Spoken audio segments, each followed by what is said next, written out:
Ya, Assalamualaikum warahmatullahi wabarakatuh dan selamat Waalaikumsalam. sore Smart Listener. Sore hari ini senang sekali kami dapat menjumpai Anda dalam program talk show di Afternoon Drive. Dan kali ini kita akan membahas mengenai sesuatu yang mungkin saja banyak dari Smart Listener yang belum mengetahui atau belum mengenal lebih dalam lagi mengenai teknologi ini. Ini adalah teknologi bayi tabung. Nah, bayi tabung ini sendiri adalah kehamilan yang terjadi dan diawali dengan sel telur yang dibuahi oleh sperma di luar tubuh. Nah, pembuahan tersebut ini dilakukan dalam sebuah tabung. Wah, kalau kita ngomongin soal tabung pasti kita bertanya-tanya dong ya, ini tabung apa nih, seperti apa prosesnya. Nah, prosedur ini kemudian dilakukan bila kehamilan tidak juga kunjung terwujud meskipun mungkin sudah banyak sekali usaha yang dilakukan dengan berbagai cara seperti mungkin sudah konsumsi obat atau mungkin ada juga yang melakukan operasi atau inseminasi buatan. Nah, ini cukup menarik karena banyak orang juga yang tentunya masih agak bingung apa sih bedanya bayi tabung sama inseminasi. Baik, sore hari ini kita akan bersama-sama mengenal lebih dekat lagi teknologi bayi tabung. Dan telah bersama dengan kita saat ini di studio Profesor Dr. Nusratuddin Abdullah SPOG, konsultan fertilitas Mars. Assalamualaikum Prof. Waalaikumsalam Gimana warahmatullahi kabarnya wabarakatuh. ini? Kabar baik. Alhamdulillah. Ini Alhamdulillah. kan kita udah masuk di hari ke-13 ya? Puasa 13 apa? Ini. Gimana puasanya 13 Prof? puasa. 13. Gimana puasanya nih? Alhamdulillah. Ya, Alhamdulillah. Biasanya kalau bagus. sahur itu senangnya makan apa nih Prof? Biar kuat sepanjang hari. Ya, kalau sahur ya mestinya jangan lupa minum vitamin. Belum tahu ya. Ini yang penting. Ya, Aduh, tapi apa sih yang paling berat kalau menjalani puasa seharian sambil bekerja, Prof? justru bekerja dengan bayi tabung itu karena bekerja dengan stres juga yang cukup Heeh, tinggi, cukup tinggi ya benar. puasanya malah kelupaan. Kelupaan Ya, jadinya. menjelang buka baru sadar bahwa puasa sudah hampir selesai lagi. Wow, keren ya. Bahkan mungkin ya mungkin ada beberapa juga yang di luar dia malah puasanya nih kayak kepikiran Prof yang kayak aduh kapan buka ya, kapan buka ya. Saking menunggunya berbuka puasa. Oke, baiklah. Nah, tadi juga di awal saya sempat menyinggung mengenai proses bayi tabung, mengenal lebih dekat teknologi bayi tabung. Mungkin banyak sekali smart listener saat ini yang mendengarkan kita, banyak yang belum paham atau belum mengerti mengenai apa sih itu bayi tabung. Masih banyak mungkin yang awam mengenai prosesnya dan lain sebagainya. Nah, smart listener, sore hari ini kita akan membahas mengenai bayi tabung dan untuk seluruh smart listener yang mendengarkan kami di 101,1 Smart FM bisa juga langsung menyaksikan via YouTube Smart FM di Smart FM Makassar. Dan sore hari ini kita juga live di Instagram dari Morula_IVF ya. Oke, jadi Hai yang smart listener. Oke, hai semuanya. Jadi kita bisa menyaksikan secara langsung juga kita live di Instagram dari Morula. Kita juga hadir secara live di YouTube Smart FM Makassar. Silahkan untuk seluruh smart listener mungkin yang mau bergabung bersama dengan kami terkait dengan tema yang akan kita bicarakan atau kita bahas hari ini bisa langsung komen di kolom komentar. Nantinya kita akan memberikan free tiket 3 buah untuk penanya terbaik ya. Ini ada tiket untuk event agenda Ramadan Fertility Talk di Hotel Novotel hari Minggu.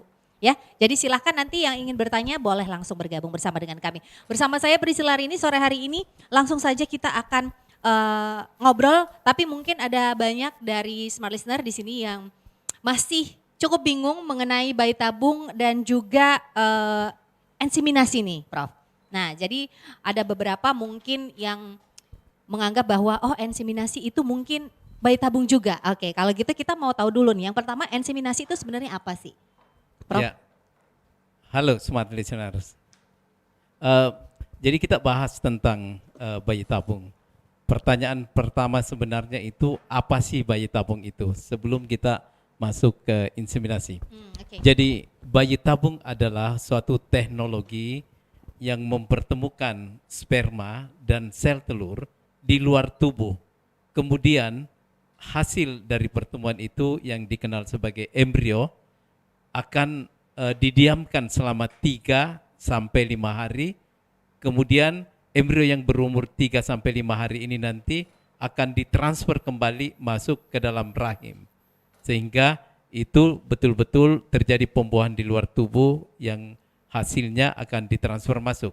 Nah, kembali, apa yang dimaksud dengan inseminasi? Inseminasi intrauterin atau inseminasi dari hasil sperma suami itu maksudnya bahwa sperma dikeluarkan terlebih dahulu oleh sang suami, kemudian dilakukan pencucian sperma, kemudian dimasukkan inti-inti sperma yang didapat itu dimasukkan ke dalam rahim, sementara sel telur itu masih di indung telur ibunya.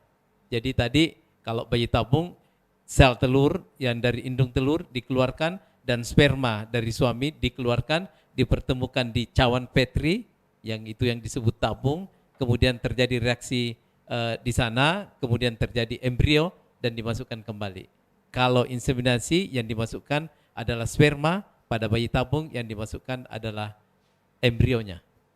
Oke, Ya. nah itu dia perbedaannya. Jadi memang sangat jelas sekali ya Prof ya perbedaannya.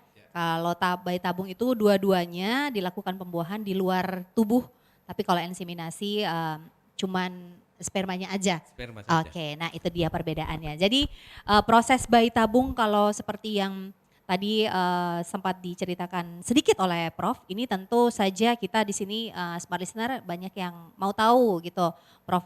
Bagaimana sih sebenarnya untuk proses pembuatan bayi tabung? Apa aja nih tahapannya? Iya, secara sederhana bayi tabung kita bagi dalam beberapa tahap ya.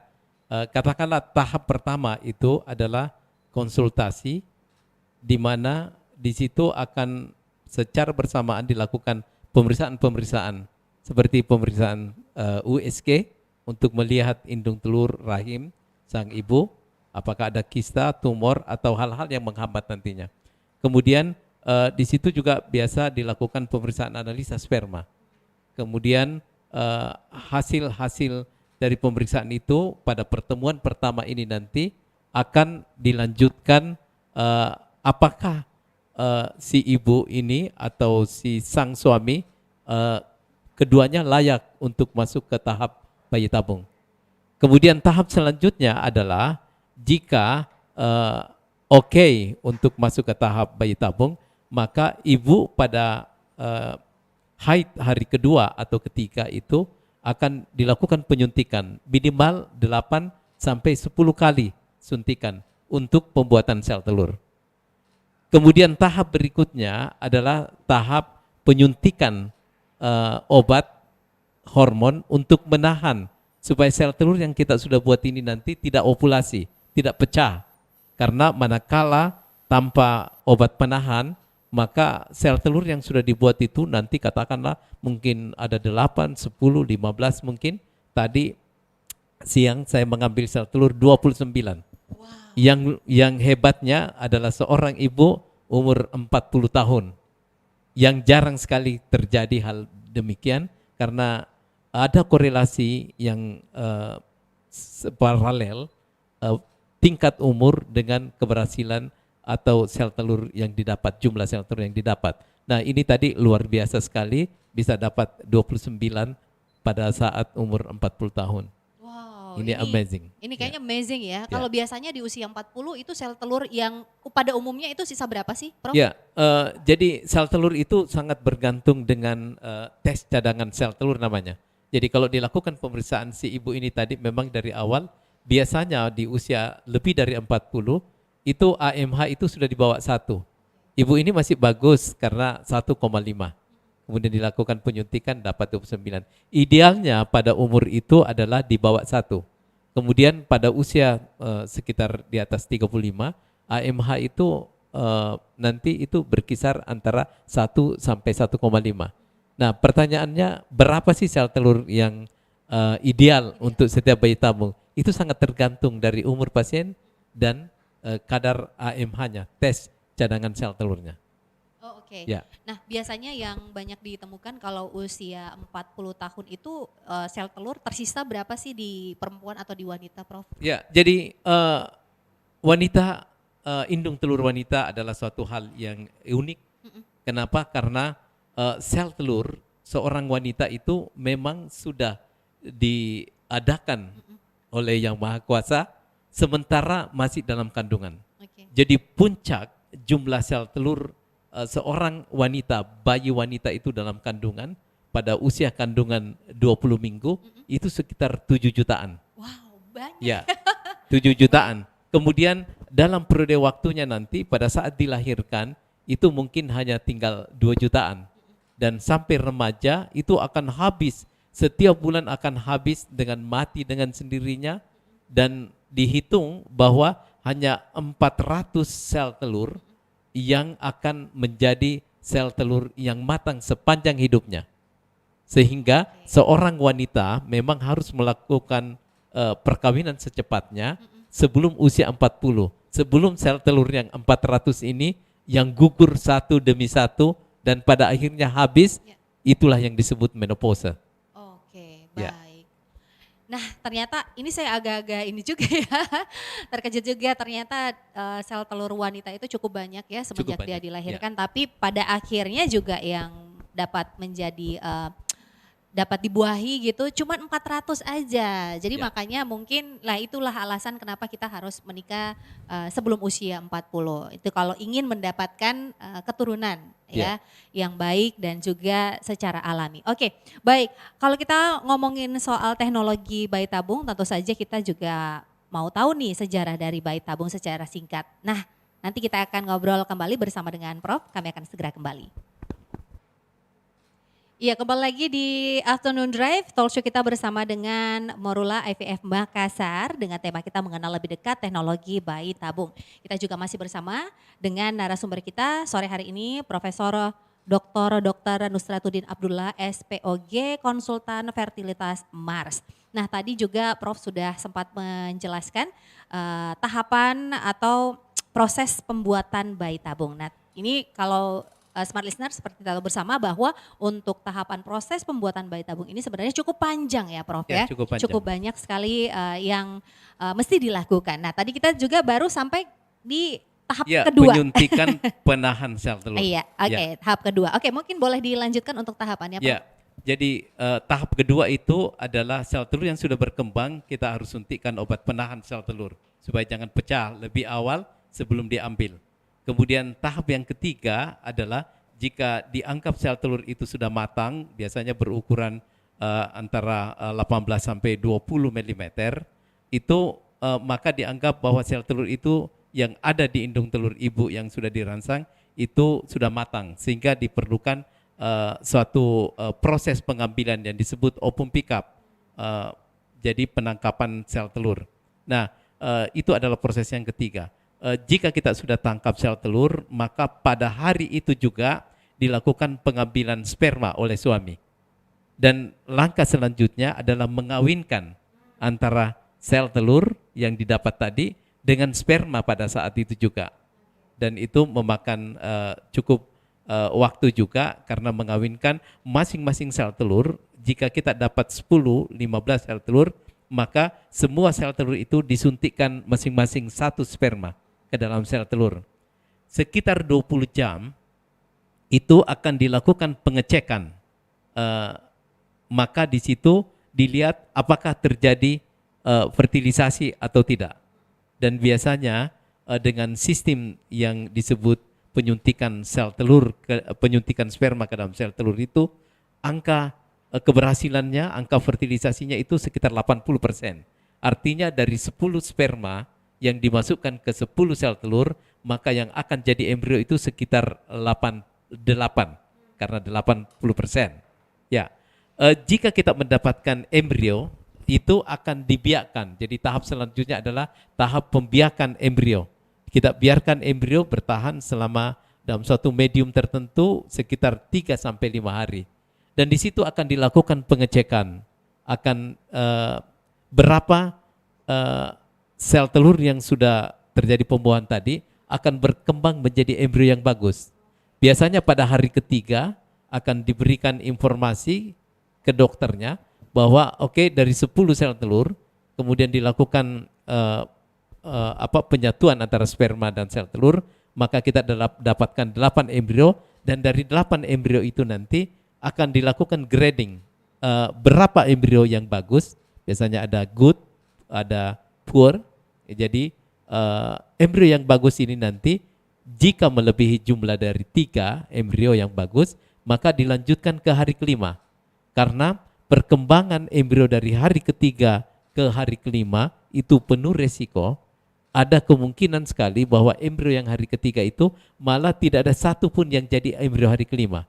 Maka itu dimintakan dokter dan embriologi akan memberitahukan ke pasien, Ibu, ini embrio yang didapat ada sekitar 5 embrio atau 6 embrio.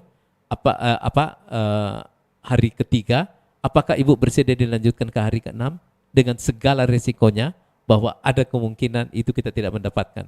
Tetapi embrio hari kelima adalah embrio yang terbaik yang sebenarnya siap untuk tertanam, maka konseling itu akan sangat berharap bahwa ibu memutuskan untuk melanjutkan ke embrio hari kelima dengan segala risikonya. Nah, jika pada hari kelima ternyata kita mendapat embrio hari kelima namanya blastosis, itulah yang akan di freezing untuk ditransferkan ke setiap saat manakala ibunya sudah siap. Nah, tahap selanjutnya adalah tahap pengecekan apakah terjadi kehamilan atau tidak. Itu menunggu waktu setelah penanaman itu tadi ditanam, kemudian dicek sekitar 10 sampai 14 hari apakah terjadi kehamilan. Jika terjadi kehamilan, maka tahap selanjutnya adalah tahap untuk memantau perkembangan embrio tentang kehamilannya. Oke, nah kalau tahapannya ini seperti yang kita dengarkan bersama, ini cukup panjang. Berarti total waktu yang dibutuhkan untuk proses bayi tabung ini berapa lama, Prof? Ya, ini pertanyaan yang sering ditanyakan oleh pasangan yang menginginkan buah hati, bahwa total yang diperlukan dari suntikan pertama sampai hamil itu berkisar 16-17 hari. Dan harus diingat atau harus kita informasikan bahwa selama proses itu tidak ada proses perawatan, tidak ada proses opname di rumah sakit. Karena pasien sering bertanya, apakah saya harus opname? Itu tidak, semua serba dirawat jalan sampai terjadinya kehamilan. Oke, jadi tidak perlu tinggal di rumah sakit ya? Tidak perlu. Tapi mungkin kalau untuk pasien luar kota yang tidak memiliki tempat di Kota Makassar, mungkin mereka bisa jangan terlalu jauh mungkin dari rumah sakit. Ya, mungkin. ada pasien atau ada pasangan yang meminta untuk diopname, betul-betul dokter tidak menganjurkan, tetapi jika pasien memilih demikian, dokter mempersilahkan. Silakan, karena ini memerlukan dana. Semua proses di bayi tabung tidak ada satupun langkah-langkah itu tadi atau tahap-tahap itu tadi yang ditanggung oleh BPJS, termasuk opnamenya. Oleh karena itu sebenarnya ini adalah choice, ini adalah pilihan.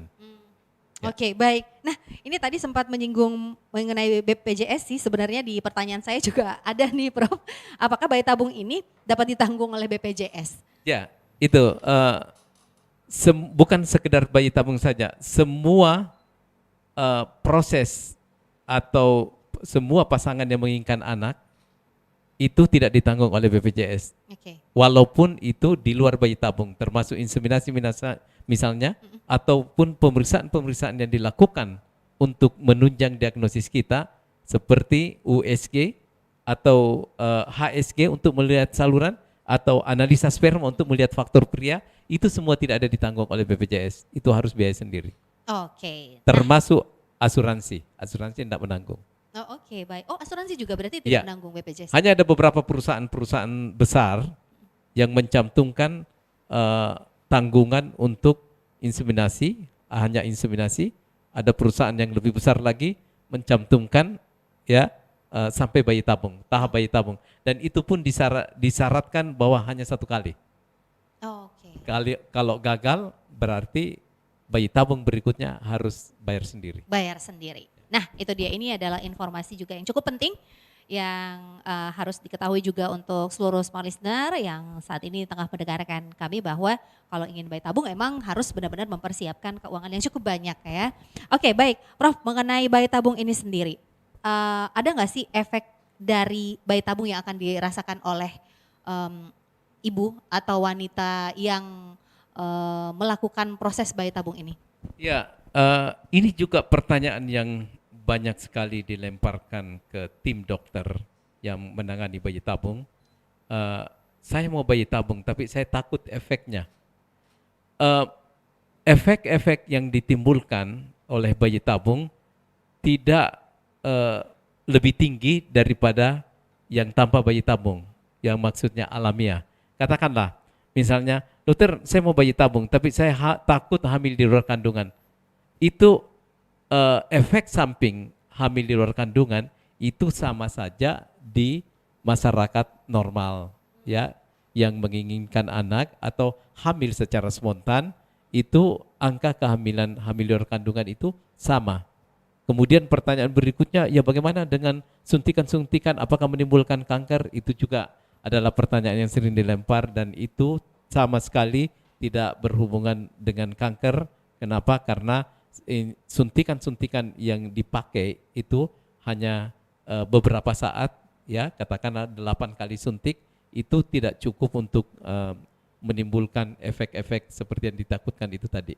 Oke, mungkin juga salah satunya ada ketakutan juga nih di wanita kalau setelah mengikuti proses bayi tabung kemudian gagal, ini kan akan menerima banyak suntikan. Itu katanya bisa mengeringkan indung telur, benar nggak sih, Prof? Itu adalah mitos, ya, karena perangsangan sel telur itu sebenarnya setiap bulannya wanita itu memang sudah disiapkan. Dalam setiap bulannya indung telur itu sudah dipersiapkan yang akan berkembang berapa. Jadi tidak ada eksploitasi sel telur oleh suntikan yang kita berikan untuk mengambil lebih banyak sel telur yang ada pada indung telur wanita. Yang dirangsang itu adalah sebenarnya sel-sel telur yang sudah disiapkan oleh indung telur si wanita itu, kemudian dilakukan perangsangan. Karena setiap bulan wanita itu mempersiapkan indung telurnya untuk mendapatkan suatu sel telur yang bagus, satu sel telur yang bagus, itu diperlukan sekitar 30 sampai 40 sel telur, masing-masing 10 sampai 20 di setiap indung telur, sehingga sekitar 30 sampai 40 sel telur disiapkan pada bulan itu. Sehingga jika kita melakukan penyuntikan pada bulan itu, maka yang akan didapatkan adalah seleksi dari 30 sampai 40 itu berapa sel telur nanti yang akan respon dengan obat kita. Jadi katakanlah yang respon hanya sekitar 11, 12, 15, itulah sel telur yang bisa diambil. Yang lainnya itu akan gugur pada saat proses itu. Yang 30 sampai 40 itu yang berhasil kita rangsang hanya 15. Ya. Oke, nah itu dia. Jadi jangan khawatir ya untuk Jangan wanita. khawatir. Ya, untuk wanita Ya. jangan khawatir nanti kalau saya ngikutin proses bayi tabung ini nanti bisa indung telur saya bisa kering gitu Ya, karena proses dia penyuntikan. bisa kering karena dipaksa untuk berkembang dan akhirnya saya menjadi menopause lebih awal. Iya, Itu gitu. tidak benar. Itu tidak benar ya. Jadi menopause itu ya kembali lagi ke kesehatan atau ke diri masing-masing wanita ya Prof ya. Ada yang lebih cepat, ada yang lebih lama. Tapi kalau proses penyuntikan sama sekali tidak ada pengaruhnya. Tidak benar. Oke, nah kalau kita ngomongin soal bayi tabung ini sendiri, dalam prosesnya apa bisa gagal nggak sih Prof? Ya, kegagalan bayi tabung memang mungkin adalah kegagalan yang menyakitkan dibandingkan program kehamilan yang biasa. Tapi kita tidak bisa pungkiri bahwa angka kehamilan bayi tabunglah yang tertinggi, mengalahkan angka kehamilan normal yang tanpa. Jadi seorang wanita yang sangat subur, katakanlah indung telurnya cukup bagus, sel telurnya cukup banyak, rahimnya bagus, saluran telurnya bagus, semua organ genitalianya itu bagus, kemudian suami juga spermanya sangat bagus, kemudian dia melakukan hubungan di masa subur, angka kehamilan itu hanya berkisar 20 sampai 25%. Jadi dia betul-betul tubuh menyiapkan semaksimal apa yang ada dalam tubuhnya, namun angka kehamilan hanya sekitar 20-25%. Bayi tabung adalah suatu teknologi yang remarkable. Betul-betul ini adalah suatu teknologi yang canggih yang bisa membuat angka kehamilan itu menjadi 40-50%, 2 kali lipat dari kehamilan normal. Sehingga kalau dikatakan bisa gagal, iya, angka kegagalannya juga cukup tinggi. Tetapi dibandingkan normal, ini masih teknologi ini sangat menjanjikan, 40-50%. Sehingga tidak ada teknologi bayi tabung di dunia ini yang menjanjikan kehamilan sampai 100%. Karena jika itu terjadi, itu namanya kita membeli bayi.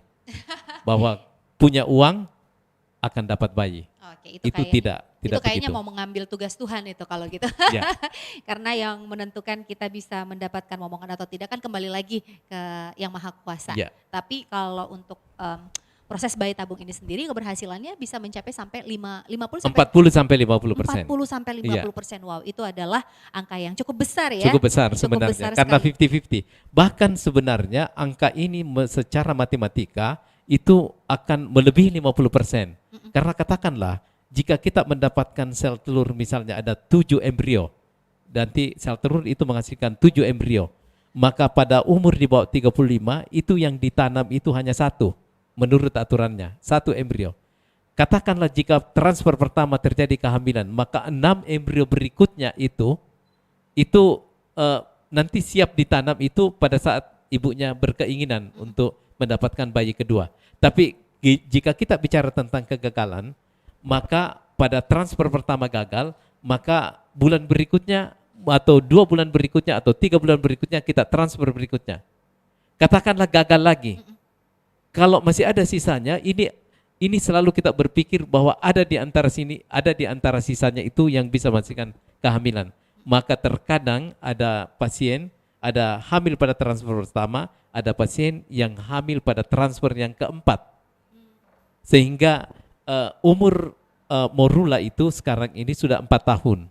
Ya, maka ada pasien yang gagal pertama, gagal kedua, gagal ketiga, kemudian pada transfer yang keempat dia berhasil hamil dan embrio yang ditransfer itu sudah dalam freezing 4 tahun. Sehingga saya pernah menulis bahwa kehamilan dari freezing yang berumur embrio yang berumur 4 tahun. Oke, baik. Wow, kalau kita ngomongin soal freezing embrio 4 tahun dan berhasil, ini emang benar-benar, ya kalau boleh dibilang keajaiban juga ya. Iya, Prof, ya, karena iya, ya waktu dibekukan cukup lama nih. cukup lama. Iya. Sebenarnya ada pasien bertanya, itu berapa lama suatu freezing bisa masih menghasilkan bayi yang normal? Itu 10 sampai 15 tahun. Disimpan. Wow, bisa disimpan 10 sampai 15 15 tahun. tahun. Ya. Luar biasa memang teknologi untuk dapat membantu wanita yang menginginkan buah hati. Oke, baik. Kami akan segera kembali dengan tentu saja masih mengenai proses teknologi bayi tabung. Nanti kita baik, smart listener, kembali lagi Afternoon Drive masih dengan tema kita mengenal lebih dekat teknologi bayi tabung bersama dengan Morula IVF Makassar dan masih bersama dengan Prof Nusrat yang luar biasa sekali ilmu ya yang udah dibagikan untuk kita terkait mungkin banyak dari smart listener yang mau tahu seperti apa prosesnya. Tadi tahapannya juga sudah dijelaskan, kemudian untuk keberhasilannya 50% kalau kita proses bayi tabung dibandingkan kehamilan biasa ya. Kalau kita mau mendapatkan momongan tadi untuk proses Kehamilan, bayi tabung 40 sampai 50% ya untuk angka kehamilan biasa itu 25%. 25%, Bayi iya. tabung bisa meningkatkan menjadi 50%. Oke, baik. Nah, kalau tadi juga sebelum kita jeda iklan, saya juga sempat bertanya, apa sih sebenarnya yang dirasakan oleh wanita, Prof, setelah embrio transfer? Ya, stres yang tertinggi dalam tahap bayi tabung itu adalah setelah embrio transfer. Ini stres yang tertinggi yang dialami. Kenapa?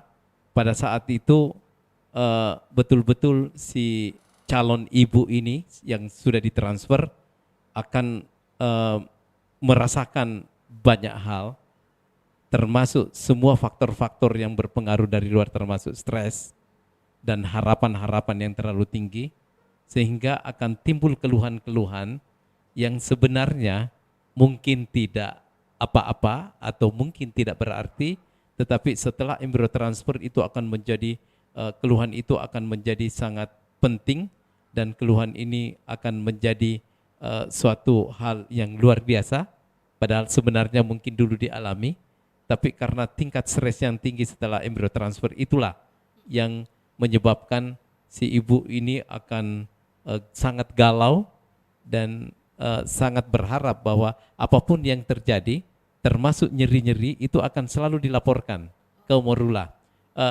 Saya embrio transfer kemarin ini agak nyeri-nyeri, padahal itu adalah hal yang biasa.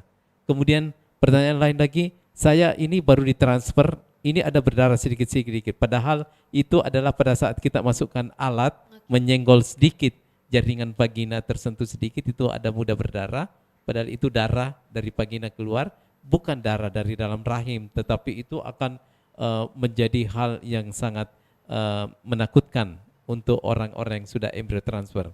Ada lagi, dok, saya itu habis embrio transfer itu tidak bisa tidur. Ya pantaslah tidak bisa tidur karena stres, hamil tidak. Terutama pada ibu-ibu yang di embrio transfer dengan hanya menghasilkan satu embrio, bisa dibayangkan bagaimana seorang ibu yang menanggung beban ini, satu embrio yang ditanam, kemudian berharap angka kehamilan 40-50% ini, itu luar biasa stresnya. Iya, harapannya ini Harapan aduh, yang sangat besar. jadi nggak ya, hamil nggak Ya. ya gitu ya, dengan biaya yang cukup besar. Terus embrionya juga cuma satu. Cuman satu, Jadi ya. itu yang efek yang banyak dirasakan oleh wanita yang setelah melakukan embrio transfer. Lebih ke kecemasan. Kecemasan yang tinggi dan Kecemasan stres yang tinggi. Stres yang tinggi mungkin karena ya itu tadi berharap bahwa ya semua harapannya tentu saja yang melakukan proses bayi tabung adalah harapannya berhasil gitu. Nah sehingga menimbulkan kecemasan ketika kehamilan tidak terjadi. Oke baik. Nah untuk proses bayi tabung ini sendiri tentu saja banyak ini dari wanita yang mengikuti proses bayi tabung ini. Saya mau deh Prof anak saya nanti perempuan atau saya mau anak saya laki-laki. Atau Prof bisa nggak kalau saya bayi tabung ini anak saya kembar? Nah kayak gitu, bisa nggak seperti itu Prof? Iya, sebenarnya bisa untuk anak laki misalnya ya. Kebetulan di Morula Makassar atau kebanyakan klinik di Indonesia itu tidak menyiapkan deteksi khusus untuk masing-masing embrio. Jadi embrio sebenarnya yang kita dapatkan katakanlah ada 5 embrio, jika dilakukan pemeriksaan itu sudah terdeteksi ini embrio laki, ini embrio perempuan, ya. Jadi orang-orang sebenarnya yang menginginkan embrio laki akan mengabaikan embrio perempuannya, tapi itu tidak dilakukan, ya. Hampir semua center bayi tabung di Indonesia itu tidak melakukan tes untuk menilai apakah ini embrio pria, embrio laki-laki maupun embrio perempuan. Itu tidak dilakukan. Bahkan tidak dilakukan apakah embrio ini adalah kromosom normal atau tidak normal. Kenapa? Karena jika dilakukan pemeriksaan ini dari 5 embrio itu sangat tergantung umur. Pada orang yang umur muda mendapatkan 5 embrio, mungkin semua embrionya itu adalah kromosom normal. Tetapi meningkat umur, misalnya katakanlah umur sudah mencapai 30 tahun lebih, maka dari 5 embrio ada 1 embrio yang tidak bagus. Namanya kromosom yang tidak normal. Kromosom yang tidak normal itu jika ditanam itu sangat sulit hamil. Jikapun hamil, maka kehamilan itu akan terjadi hamil kosong. Jikapun tidak kosong, maka embrio itu nanti tidak bagus. Jikapun embrio itu bagus, maka ibu ini nanti akan abortus. Jikapun nanti tidak abortus, maka embrio ini nanti akan mati dalam kandungan. Sehingga di luar negeri itu jika mereka melakukan tes terhadap embrio-embrio ini, jika dikatakan bahwa semua embrio jelek, maka tidak akan terjadi transfer. Nah, tadi itu sudah dikatakan bahwa tidak dilakukan tes ini. Kenapa? Karena jika dikatakan bahwa kromosom ternyata kromosom normal, ibu punya kromosom normal. Yang saya mau masukkan ini adalah kromosom normal. Tetapi harapan untuk kehamilan tetap 50%. Jadi akhirnya kita berpikir apa gunanya. Seandainya kromosom normal itu pada saat ditanam itu menghasilkan kehamilan 100%, ya mau, semua orang mau untuk menanam itu. Tapi itu juga batasannya tetap 50%. Itulah ketentuan yang diberikan yang di atas, bahwa kehamilan itu tidak ada 100% walaupun itu bayi tabung. Oke. Ya. Nah, tadi dikatakan itu kenapa tidak kita lakukan pemeriksaan, faktor biaya terutama. Dari 5 embrio yang dilakukan pemeriksaan ini tadi, itu membutuhkan biaya 50 sampai 60 juta hanya untuk mencari embrio mana yang 5 ini yang kromosom normal atau tidak normal. Sementara kalau yang ditanam adalah normal, tetap juga angka kehamilannya 50%. Sementara yang ditanam yang tidak normal, kita tidak akan menghasilkan kehamilan yang diharapkan. Kenapa? Karena itu akan terjadi abortus pada akhirnya misalnya. Oke, baik.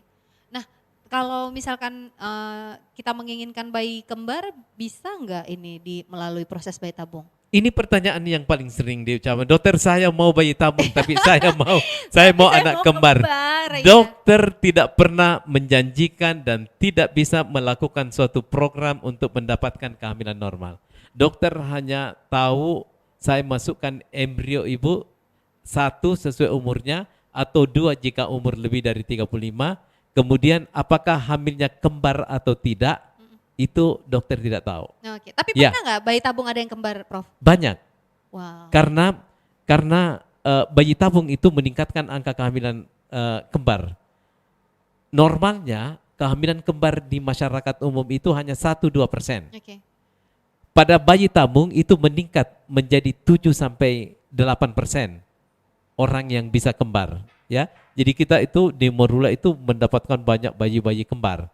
Tapi terus terang bahwa jika dokter mendapatkan bayi kembar, sebenarnya itu adalah suatu kegagalan buat dokternya, tetapi keberhasilan buat ibu yang menginginkannya. Wow. Dan itu dengan senang hati, dengan sukacita yang luar biasa, tetapi dokter langsung berpikir bahwa kembar ini nanti kasihan ibunya, tekanan darahnya nanti, Oke. gula darahnya meningkat dan efek-efek yang lain ditimbulkannya, artinya nanti dokternya gagal. Oke, nah itu alasan kenapa Ya. dokternya gagal ya, Gagal. karena memikirkan efek-efek nanti akan Efek-efek terhadap ibunya. Jauh lebih bagus WHO itu menyatakan bahwa jika perlu kita mendapatkan 1 sel telur untuk mendapatkan 1 embrio untuk menghasilkan suatu kehamilan untuk akhirnya mendapatkan 1 kelahiran normal. Oke, baik. Nah, itu lagi kembali lagi, inilah keajaibannya yang maha kuasa, yang mana mungkin melihat pasangan yang sudah cukup berusaha melalui proses bayi tabung, akhirnya dikasih bonus deh kembar. Mungkin yang maha kuasa tahu, Allah tahu bahwa ini ibunya cukup kuat ini untuk dapat kembar. Nah, itu lagi keajaiban-keajaiban yang terjadi. Ya. Oke, nah kita ngomongin ini lagi, keajaiban-keajaiban. Ini juga yang masih menjadi polemik. Apakah benar nih, Dok, kalau kita melakukan proses bayi tabung ini termasuk haram?